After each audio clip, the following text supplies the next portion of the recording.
What is a graph of network, and mention different types of graphs.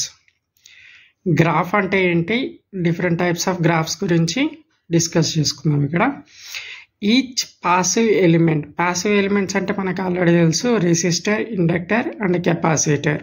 So ప్రతి ఒక్క passive ఎలిమెంట్ని ఒక line సెగ్మెంట్లో అరేంజ్ చేస్తే, it's mean each passive element like a resistor, inductor or capacitor of a given network is replaced by a line segment. Line segment అంటే ఒక resistance తీసుకున్నాం అనుకో, ఆ రెసిస్టెన్స్ ని ఒక లైన్ తోటి ఇండికేట్ చేస్తాం. ఒక ఇండక్టర్ని తీసుకుంటే దాన్ని ఒక లైన్ తోటి ఇండికేట్ చేస్తాం. కెపాసిటర్ని తీసుకుంటే దాన్ని ఒక లైన్ తోటి ఇండికేట్ చేస్తాం. దాన్నే మనం ఇక్కడ లైన్ సెగ్మెంట్ అంటాం అనమాట. whereas the voltage source is replaced by short circuit.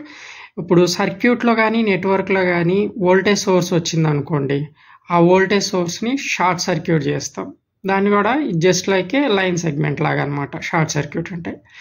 ఒకవేళ కరెంట్ సోర్స్ వచ్చింది అనుకోండి, current source replaced by open circuit. అంటే ఒకవేళ నెట్వర్క్లో కానీ సర్క్యూట్లో కానీ కరెంట్ సోర్స్ వస్తే దాన్ని ఓపెన్ సర్క్యూట్లో ఉంచుతాం అనమాట. So types of graphs. So connected graph and unconnected graph and directed graph and undirected graph and planar graph and non-planar graph and subgraph. So దీని గురించి ఆల్రెడీ మనము ఇంతకుముందు వీడియోస్లో డిస్కస్ చేసుకున్నాము.